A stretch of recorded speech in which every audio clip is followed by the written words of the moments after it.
Внесение изменений в законодательные акты в сфере безопасности дорожного движения обсудили сегодня на площадке Арс Мира. В рамках работы круглого стола его участники обсудили меры, которые необходимо принять на законодательном, административном и технологическом уровнях для предупреждения дорожно-транспортных происшествий. Подробности у Симаргун. В рамках встречи были выслушаны мнения различных сторон, вовлеченных в процесс обеспечения безопасности дорожного движения. Участники круглого стола говорили о мерах по улучшению ситуации на дорогах страны. Начальник государственного правового управления администрации президента Давид Сангулия рассказал о проектах поправок в Кодекс об административных правонарушениях. Одна из статей предусматривает возможность налагать штрафы за нарушение правил дорожного движения по данным видео и фотофиксации, изъятие водительского удостоверения и ограничения на выезд за пределы республики. Депутаты посчитали эти меры жесткими, и проект не был принят в окончательном чтении, отметил Сангулия. Он привел аналогию с другими странами, где закон уже практикуется, и рассказал, как это сможет работать в нашей стране. Нарушают правила дорожного движения. В Российской Федерации отсутствовала возможность эти нарушения. Нет, присутствовала возможность, конечно, фиксировать данные нарушения, но наложить административный штраф не представлялось возможным. Поэтому была такая предложена мера, как наложение этого штрафа, уже изымать этот штраф в пункте пропуска через госграницу Российской Федерации, не выпускать, допустим, гражданина до тех пор, пока он этот штраф не оплатит. У нас, получается, тоже аналогичные предложения в этом проекте существуют. По поручению президента парламенту был направлен на рассмотрение проект закона о внесении изменений в законодательные акты в сфере безопасности дорожного движения. Он предусматривает внесение изменений в статью 119 Кодекса об административных правонарушениях, такие как ужесточение мер административной ответственности лиц, управляющих автомобилем в состоянии опьянения, и введение уголовной ответственности за некоторые нарушения ПДД. В частности, заменить административный штраф в размере 12 тысяч рублей за вождение в нетрезвом состоянии лишением права управления автомобилем сроком на 1 год. Лишение права управления транспортным средством на срок в 1 год. Не будет штрафа, будет сразу лишение права управления транспортным средством сроком на 1 год. Повторное управление транспортным средством в течение этого года в состоянии, опять же, алкогольном или ином опьянении уже предполагает уголовную ответственность в виде лишения свободы на срок до 3 лет и лишения права управления транспортными средствами тоже на срок до 3 лет. Госавтоинспекция согласна с тем, что такие меры помогут дисциплинировать автовладельцев и участников дорожного движения, но при этом у специалистов есть свои замечания и предложения. По первой части, значит, управление транспортными средствами в состоянии алкогольного и иного опьянения. Предполагаем, так как мы, 20 тысяч штраф и административный арест автомашины. На срок до 10 суток, вот так. 10-15 не принципиально. Вот. И дальше или в этой же части, или лишение водительского удостоверения на срок до 1 года, как предлагают. Почему мы говорим вот о каких-то вилках и в вопросе «или»?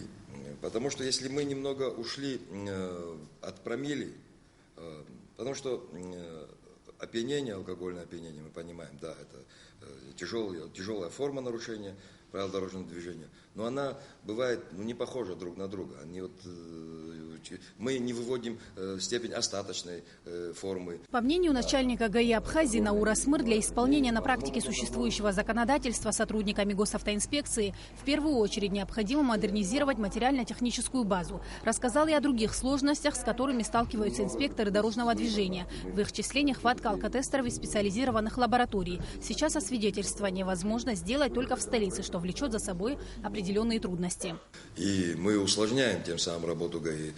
Взять в Гаграх, когда у тебя подозрение на употребление какого-то дурманящего средства, скажем, или алкогольного напитка, или еще что-то, надо привезти. Это просто у тебя сомнения, ты везешь человека в сухом. Это связано с трудностями и так далее, и нервозностями тех или иных. Во время обсуждения поднимались такие темы, как меры по обеспечению безопасности дорожного движения, организация работы контролирующих органов.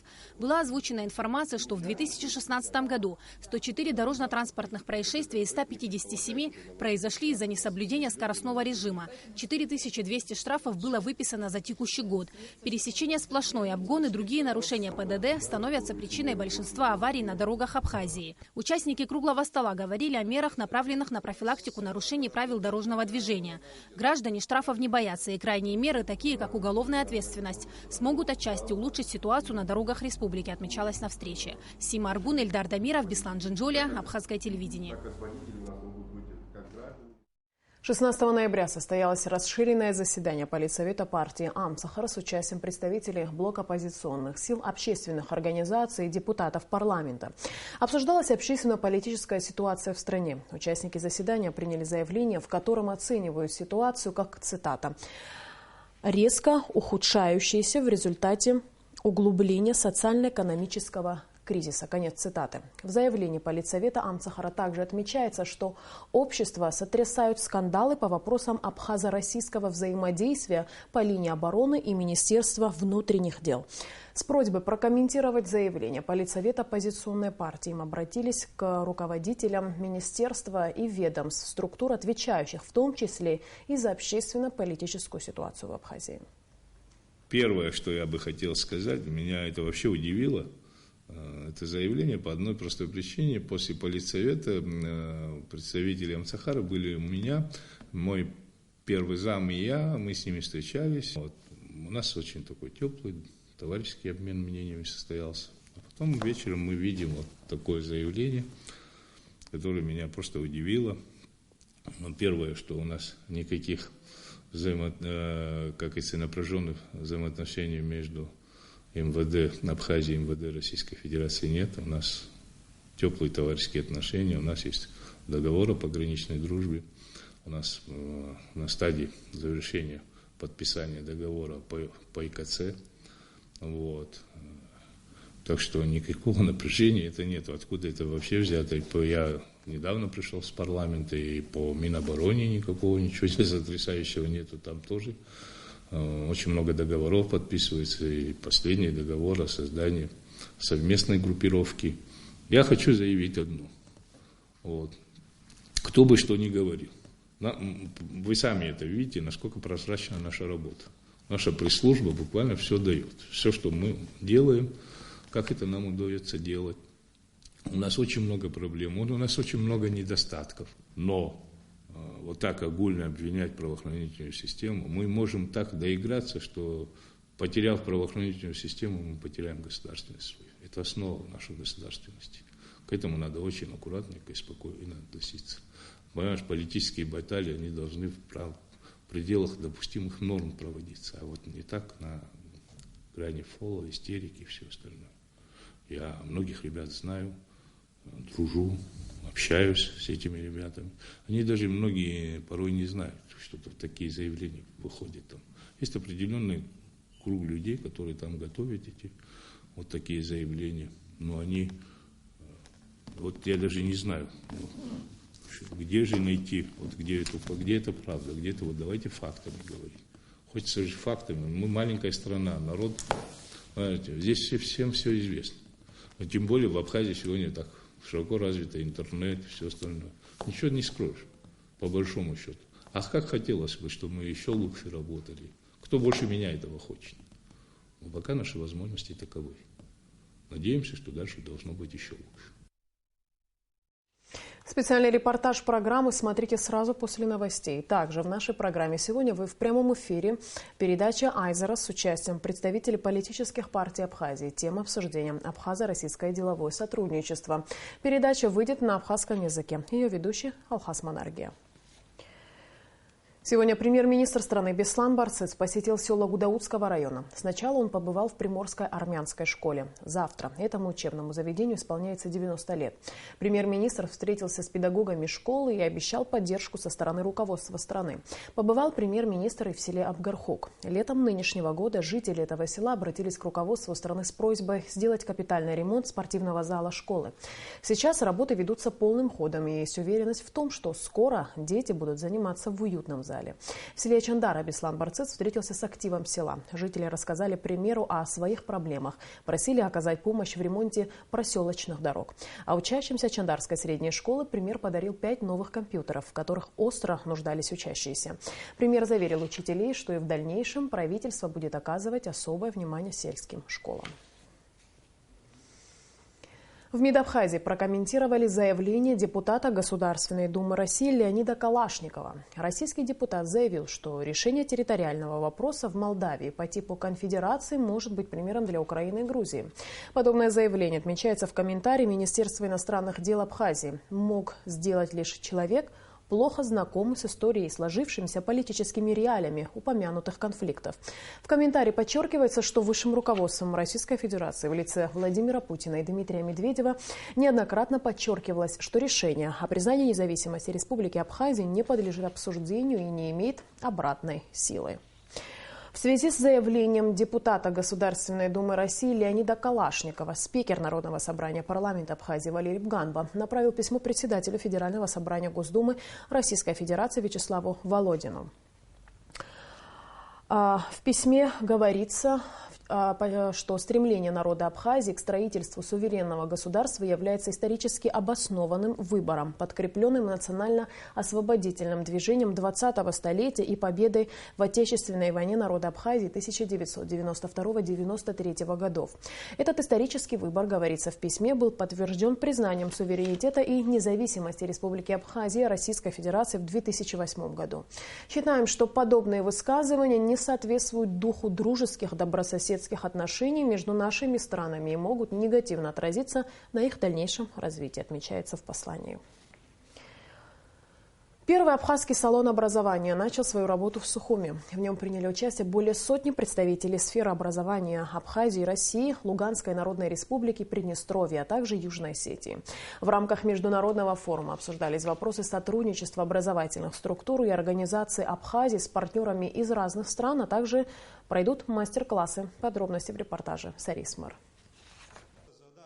С открытием форума всех присутствующих поздравил вице-президент Абхазии Виталий Габния. Он зачитал поздравительное письмо от президента Рауля Хаджинба, в котором, в частности, подчеркивалась позитивная роль подобных мероприятий для развития системы образования в республике. Депутат Народного собрания Луганской Народной Республики Олег Коваль выразил уверенность, что салон станет хорошей площадкой для обмена опытом и идеями в сфере образования.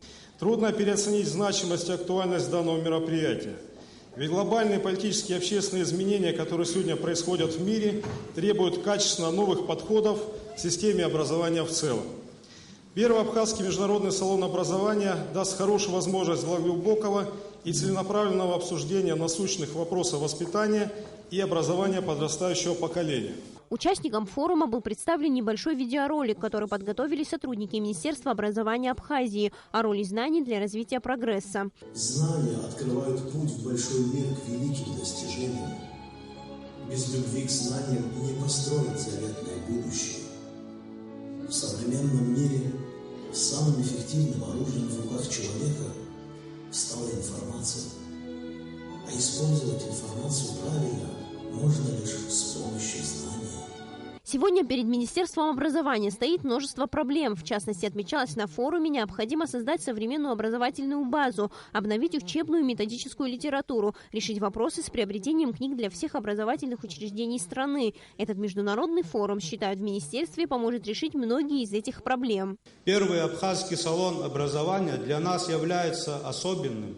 Он стал заметным и ожидаемым событием для всего педагогического сообщества Абхазии.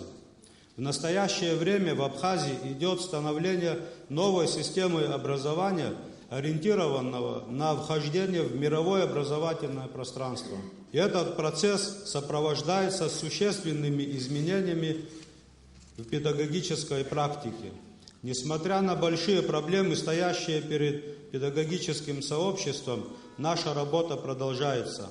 Открытие такой международной дискуссионной площадки для обмена мнениями и опытом известных международных экспертов в области образования и науки, считаю, даст сильный толчок для решения поставленных задач и позволит определить пути внедрения современных инновационных подходов в обучении.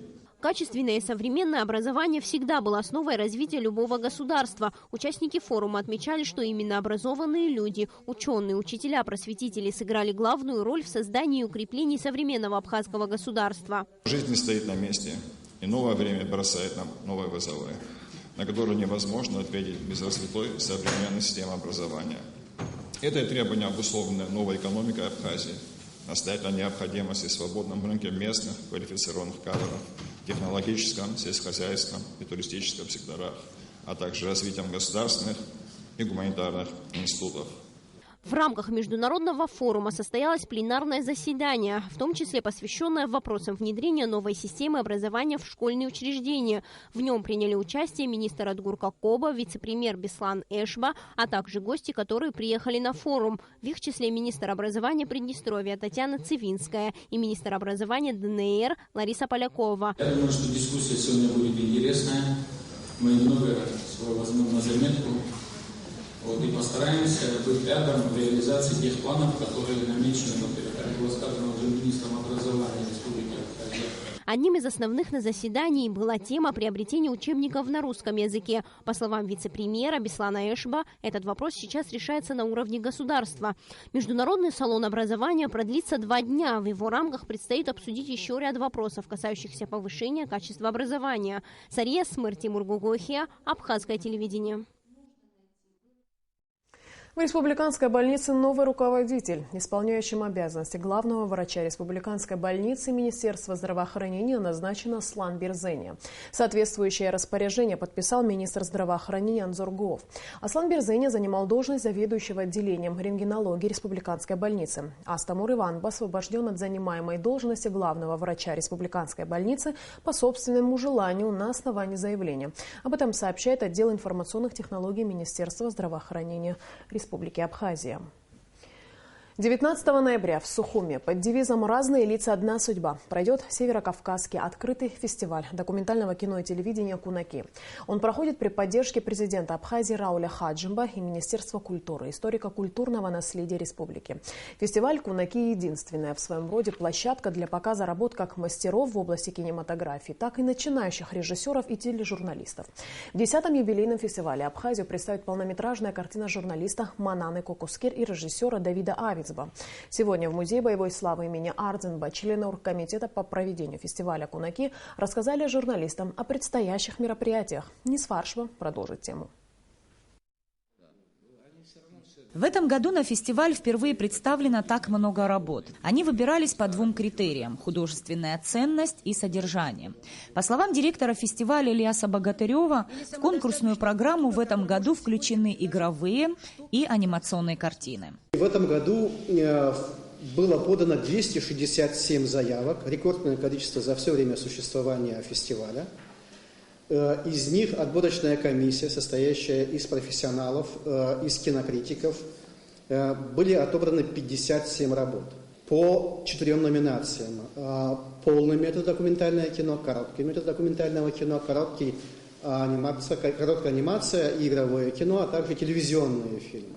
У нас, кроме этих 4 номинаций, есть еще, будет определен также лучший фильм фестиваля «Гран-при», которые будут решать 7 членов жюри нашего фестиваля. Тематика картин, представленных на фестиваль, самая разная. Все они объединены девизом «Разные лица, одна судьба». Я благодарна бесконечно Раулю Джумковичу Хаджимба, президенту Абхазии, с благословения которого этот фестиваль принимается на государственном уровне. «Кунаки» – это не просто кинофестиваль.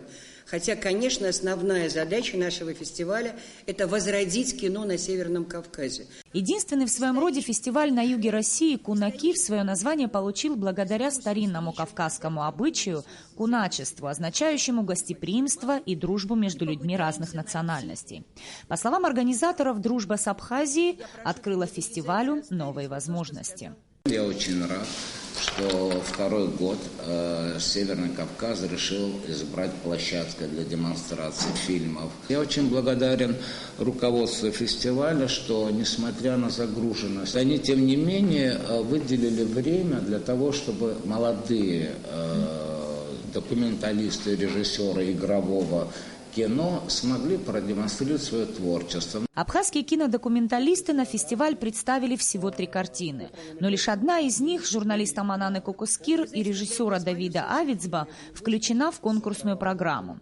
В рамках мероприятия в Абхазии планируется проведение круглого стола на тему «Кавказский дом в период глобализации» и встречу поэтов и писателей Северного Кавказа и Абхазии. Нис Фаршба, Саид Агухава, Абхазское телевидение. В Абхазгосуниверситете сегодня отмечали День студента и десятилетие сотрудничества компании «Аквафон» с главным учебным заведением страны. 20 студентов АГУ за отличную учебу и активное участие в общественной жизни университета удостоили стипендии компании «Аквафон». Об этом наш следующий сюжет. В главном вузе страны состоялась церемония посвящения в студенты, где сотрудники компании «Аквафон» Гета Ардзенба, Астан Барцыц, Илана Сангуля в торжественной обстановке вручали сертификаты на получение персональной стипендии «Аквафон» на 2016-2017 учебный год, конверты заслуженной стипендии. Сотрудничество компании «Аквафон» с АГУ длится вот уже 10 лет. С тех пор «Аквафон» ежемесячно выплачивает стипендию лучшим студентам университета, успешно прошедшим собеседование с комиссией, утвержденной компанией. Как проходит процесс назначения стипендии? Мы запрашиваем в деканатах вуза списки студентов-соискателей на стипендию.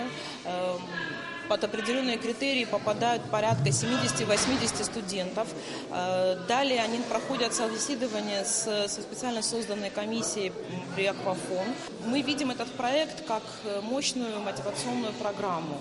И нам приятно, что и руководство вуза воспринимает этот проект именно таким, потому что без их партнерства, без их помощи и поддержки проект не просуществовал бы на протяжении 10 лет и не развивался бы. Размер выплаты стипендии составляет 2000 рублей.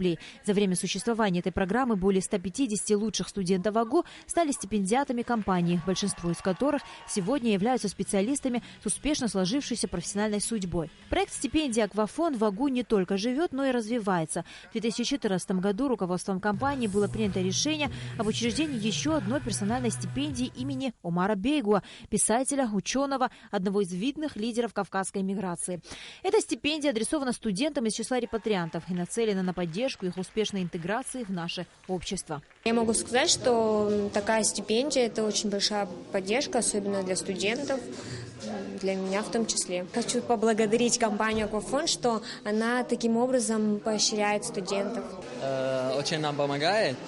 Хочу, конечно, сказать спасибо компании «Аквафон» за такие возможности, которые она нам определит, и попытаемся оправдать. Вообще, конечно, данная награда – это большая честь, и я хочу выразить большую благодарность компании «Аквафон» за предоставленную возможность сегодня стоять на сцене Абхазского государственного университета. Это большая гордость, и я буду стараться в дальнейшем радовать своими успехами. Основная идея стипендиальной программы «Аквафон» – выявить и поддержать одаренных и интеллектуальных молодых людей, стимулировать их к дальнейшему развитию. На Алакове, Астамур Гошба, Абхазское телевидение. А сейчас о погоде. По сообщению Гидрометеослужбы, завтра в Абхазии ожидается холодная погода с переменной облачностью. Ночью возможен дождь, днем преимущественно без осадков. Температура воздуха ночью +5-7, днем 8-10 тепла. Температура морской воды +16.